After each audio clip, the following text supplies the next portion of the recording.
Começando de novo aqui, peraí.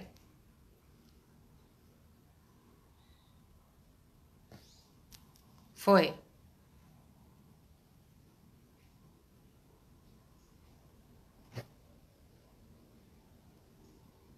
Peraí que eu não tô ouvindo. Peraí. Peraí que eu tinha desligado o som do meu computador, porque senão fica fazendo eco. Pode falar, Marcos. Sim, eu estou dizendo aqui, né, para o pessoal do Zoom que a partir do momento que voltar às atividades, eu vou providenciar a digitalização do livro inteiro, né, para que a gente possa fazer circular entre nós. Tá, Tá? pede para entrar de novo aqui no Insta, que o pessoal já tá entrando de novo aqui. Você pediu não? Ah, peraí. Peraí que você deve estar entrando já. Pera um pouquinho. Tá, vou esperar alguns minutinhos, porque eu estou vendo aqui que as pessoas elas estão voltando, né? Eu não sei se alguém. Ai, peraí. Não sei se alguém aqui está com um na mão.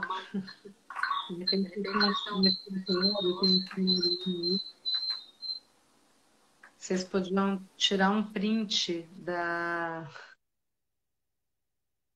do tetraedro que o Marcos fez referência, né? Ou depois a gente pode, para a próxima, fazer isso, Ah, né? gente, olha, eu não sei se vocês estão vendo, mas o tetraedro está aqui, ó. Não sei se daí do Zoom dá para ver. Dá para ver, Ana? Peraí, deixa eu ver aqui. Aqui dá, coloca um pouco mais assim, perto, porque está muito longe. Não, ao contrário, põe mais Ah, mais perto. perto. Isso. Aí. Eu vou mostrar aqui também, aí você vai falando para o pessoal do Zoom o que que é o tetraedro. É, exatamente. Isso. Então, termina, porque daí depois aí eu Sim. comento. Perfeito, né? Então, eu vou voltar para...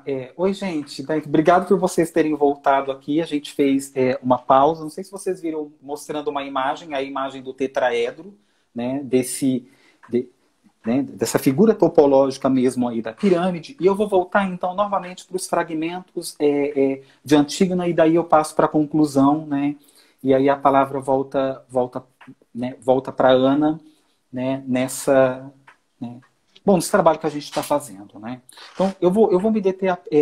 Homo sanguínea, irmã querida Ismene, será que Zeus nos poupa, enquanto formos vivas, de alguns dos males que abateram Édipo? Né? E a outra tradução, você é meu sangue, minha irmã Ismene, minha cara. Você sabe dos males que Édipo legou aos seus? Né? E aí, né, tentando fazer esse movimento mesmo, né, de reflexão, né, quero destacar, né, com esses recortes, que o sangue é, na minha leitura, a causa de ignorância e do decreto de Creonte na cidade. O sangue é a estrutura fundamental da ignorância. Ele é causa de testemunho e de enunciação. Quando Antígona interroga Ismene sobre os boatos do decreto de Creonte, né, então, estou trazendo o boato porque ele está aqui, né, verso 25, né, e eu acho que ele é um elemento de linguagem bastante importante para a gente levar em consideração na leitura da tragédia, né, mas isso vai ser para um outro momento, né, ela interroga, né, essa ignorância. Ignora que somos o mesmo sangue, né, homo sanguínea. Né? Isso ultrapassa a irmandade, né? A compaixão. Né? Veja que a ignorância é uma entrada na peça. Né? O sangue é aquilo que nos introduz na tragédia. Né? O sangue é a paixão do ser. Né? O sangue é ponto de humanização. Eu poderia dizer que o sangue é também ponto de equivocação. Ele é gozo tornado visível. Né? Então, veja que é esse o movimento das paixões, começando por Édipo e indo para Antígona, mas com Lacan, né, para poder fazer esse movimento mesmo de leitura, né, de ir para esse momento da peça e chamar a atenção para essa questão do sangue, né, e da paixão, né, quando a gente está apaixonado, a paixão, esse patos, faz o sangue ferver, né, bota sangue nos olhos. né? Ou esfria também, né? Então, de fazer mesmo esse movimento de associações, né? E de dizer que é isso, né? É uma peça que mexe bastante. E o que, que é alguma coisa nesse tempo de grande vociferação, né? A gente poder ler um texto tão forte, tão bonito juntos, né? É isso, né? Assim, na conversa, né? Marcos, mostra de novo, porque tem pessoas que entraram agora, mostra de novo o tetraedro, só para poder fazer algum comentário em relação a isso. Aqui, Ana. É. Acho que Está agora aqui. mostra. Deixa eu ampliar aqui. Cadê? Isso. Tá, e agora eu vou fechar o meu som aqui no Zoom. Fecha o seu som no Zoom e sai daqui, porque senão o que você falar vai repercutir aqui, porque eu vou ligar o meu microfone no Zoom, senão dá eco, tá bom?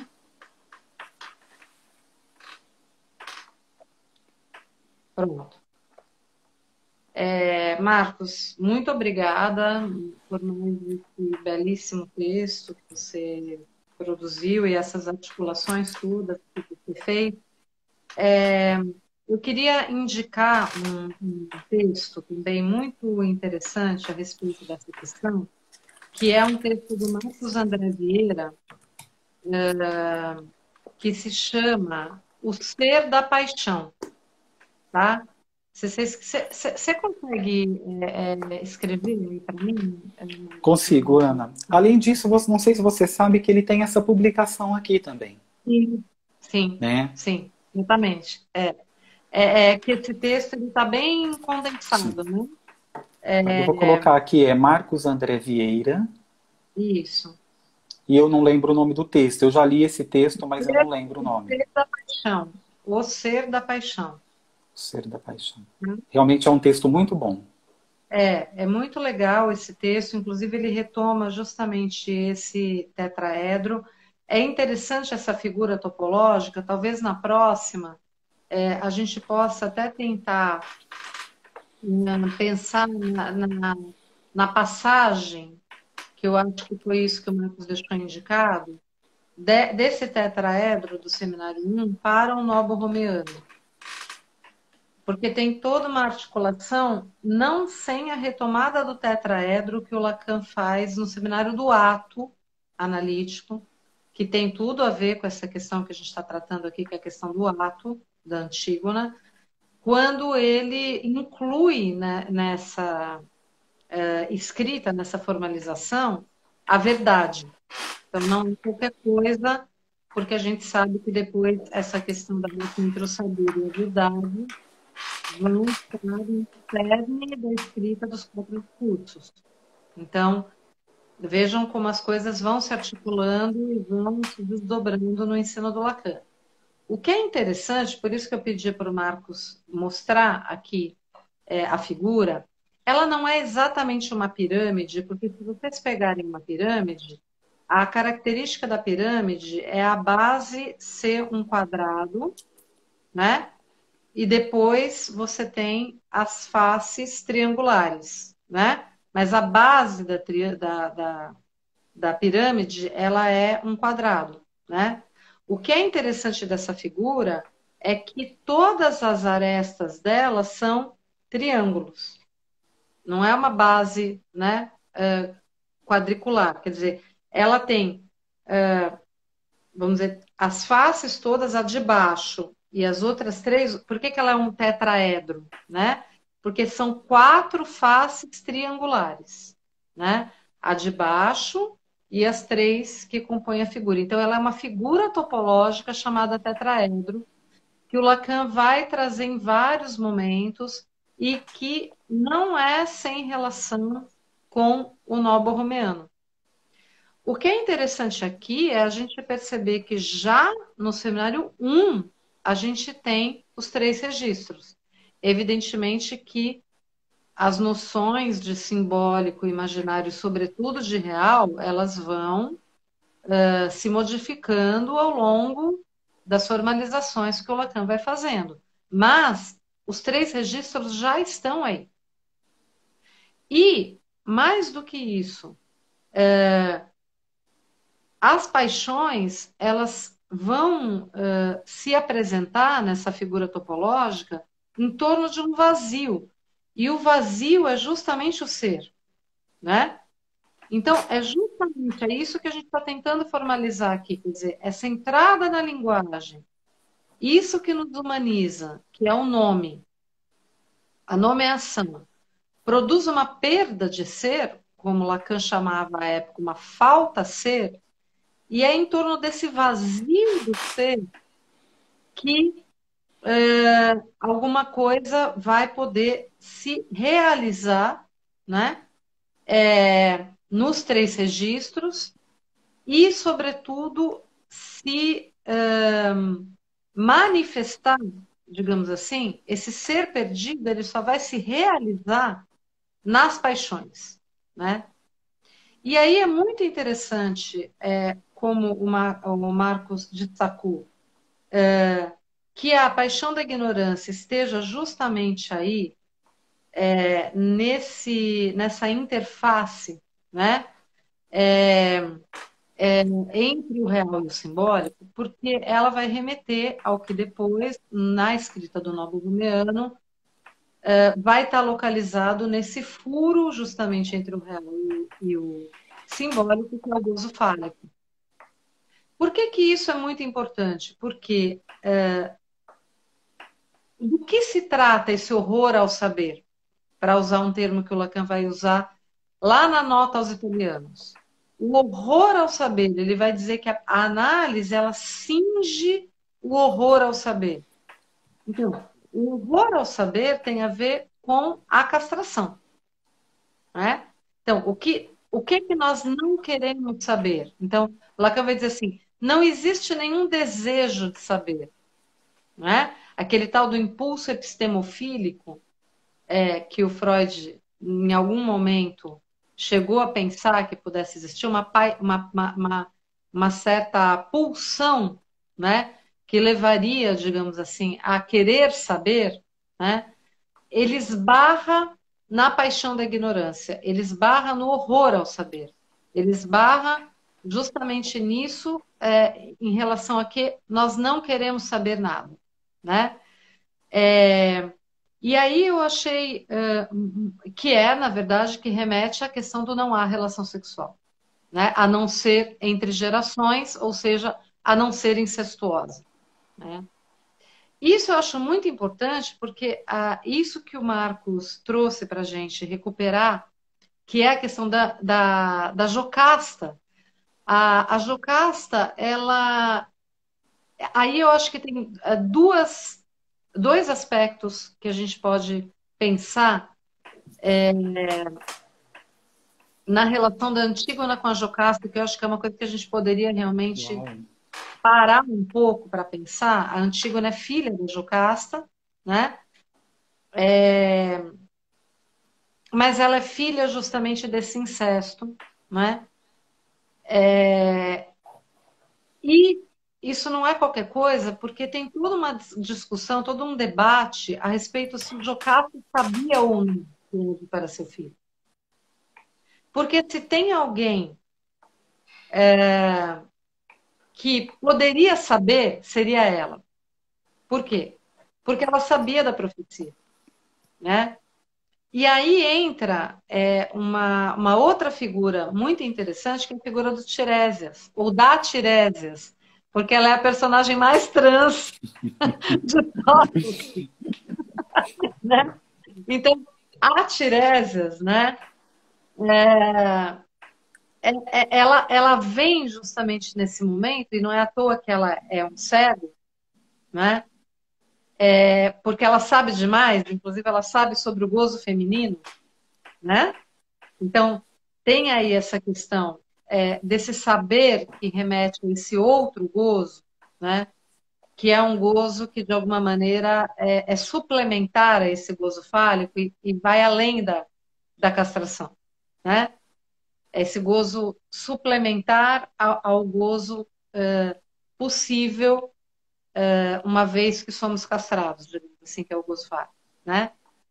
Então, vocês vejam que interessante essa articulação que o Lacan já, de alguma forma, adianta aí no seminário 1, retoma depois no seminário sobre o ato e vai mais para frente formalizar tanto nas fórmulas da sexuação como no Nobo Romeu. Por quê? Porque localizar a paixão da ignorância enquanto realização, uma das realizações possíveis do ser ao gozo fálico, não é? Articula de uma maneira muito rigorosa que aquilo em relação a que nós não queremos saber é justamente aquilo que tem a ver com a castração, ou seja, com a limitação do gozo fálico, né? E se a gente for pensar na Antígona, tem uma questão da ignorância que também está colocada na figura do Creonte. Eu queria muito que a gente pudesse, a gente já está acabando aqui, a gente tem só um minuto aqui junto, porque daqui a pouco vai precisar começar uma outra reunião aí no fórum, e vai precisar usar o Zoom, então a gente vai ter que acabar. Mas é muito interessante a gente pensar no diálogo do Tiresias com o Creonte, porque o Tiresias vai tentar convencer o Creonte a parar com isso, porque vai dar ruim. E se a gente pensar quem é o Creonte, tudo que ele viu, tudo que ele assistiu, ele é outro, porque ele está lá no Édipo, né? Ele testemunha aquilo, quer dizer, ele tinha todas as razões para acreditar que ia dar ruim. Ele tinha todas as razões para acreditar no Tiresias. E ele faz questão de não querer saber também nada disso, né? Então, tem todo um jogo em torno dessa questão. E aí eu queria falar uma coisa que, assim, não deu tempo da gente falar do que a gente ia falar, mas não tem problema, porque, como eu sempre brinco, a gente tem o resto da vida para pesquisar e para estudar, porque não vai ter fim nunca. Mas eu quero usar isso como um gancho, então, para a gente falar na próxima vez o que a gente não falou hoje, né? No verso 1078, para não falar de página, mas aqui no Trajano está na página 84, tá? E é justamente no auge ali da indignação do Tiresias com o Creonte, porque o Creonte não quer ouvir ele de jeito nenhum e vai acusando o Tiresias de ser corrupto, né? E aí o Tiresias fala assim, você tem peito de dizer que eu sou comprado? Cronos não tarda a logo descortinar no passo o choro feminino e másculo, né? Então, ele traz essa questão da figura do tempo. Isso não é qualquer coisa, porque é como se ele dissesse assim, vai dar ruim e você vai ver que vai dar ruim. Essa sua coisa de você não estar querendo saber de nada disso, de você não estar querendo prestar atenção, né, e juntar os pauzinhos, de tudo que você tinha condição de fazer recuar diante da sua prepotência, né, Cronos não tarda e logo descortina. Quer dizer, a verdade virá com o tempo, né? O tempo vai passar e a verdade virá à tona, né? Por que eu queria que a gente terminasse aqui, já que o tempo aqui, lógico, vai ser imposto aqui para a gente? Porque essa questão do tempo é justamente aquilo que vai ser a articulação que o Spinoza vai fazer entre o medo e a esperança, né? O medo e a esperança, eles, na verdade, vão estar nessa mesma linearidade, porque eles dizem respeito a determinadas expectativas em relação ao tempo, ao que virá, vamos dizer assim. Então, tanto a questão de você temer, quanto a questão de você esperar algo bom, né, tem a ver justamente com uma certa relação com o tempo, né? Que prescinde do ato, digamos assim. Isso é uma questão que eu queria conversar com vocês. O Lacan fala muito disso, tem medo, tem esperança, né? E eu queria falar também dessa referência aqui ao livro do Vladimir Safatli, O Circuito dos Afetos, tá? que é um livro em que o Vladimir vai retomar esse debate com o Spinoza para falar justamente dessa questão do medo e da esperança. Então, eu queria deixar indicado para vocês, inclusive eu ia tocar aqui a música, não toquei, mas na próxima eu prometo que eu toco, que é uma música muito linda que está no álbum da Gal Costa, chamada Estratosférica, mas é uma música cuja letra é do Antônio Cícero, que, como vocês sabem, além de poeta, é filósofo, então ele sabe muito bem do que ele está falando, né? E na letra dessa música, que se chama justamente Sem Medo e Sem Esperança, eu já não vai dar tempo de tocar a música, mas eu vou só falar esse pedacinho, né? É, ela vai a letra fala o seguinte: não sou mais tola, não mais me queixo, não tenho medo nem esperança. Nada do que fiz, por mais feliz, está à altura do que há por fazer. Né? Então, vocês vejam que o Antônio Cícero ele condensa na letra dessa música justamente essa questão do ato, né? Quer dizer, quando você não é guiado pelo medo nem pela esperança, você é convocado a um ato. Isso tem tudo a ver com essa questão da Antígona, tem tudo a ver, inclusive, com a questão política que o Vladimir vai recuperar aqui de uma maneira muito interessante nesse livro, justamente a partir disso. E eu queria lembrar vocês, já estou 4 minutos aqui entrando no horário da reunião, vou ter que desligar o Zoom vai cair, mas eu queria lembrar vocês que a campanha do Lula, do PT, era a esperança vencerá o medo. Não sei se vocês se lembram disso. Evidentemente, a grande filósofa spinoziana, Marilena Chauí, que devia estar por trás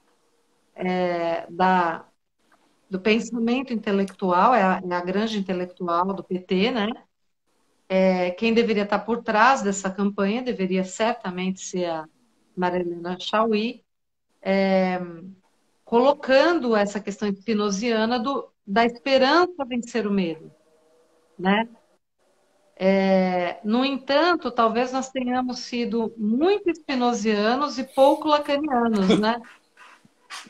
Isso talvez explique um dos equívocos, né, dos governos do PT, né? Achar que a esperança é vencer o medo, sem se dar conta de que esperança e medo estão, vamos dizer assim, na mesma baila, né?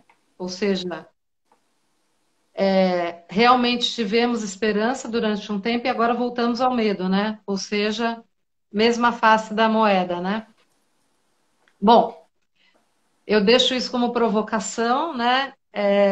Para a gente retomar essa questão da paixão da ignorância, da compaixão, das paixões do ser, tentando falar da esperança. Hoje, né? Falar da esperança equilibrista, né? Será que a esperança equilibrista é essa mesma esperança que está aí na mesma linha do medo, né?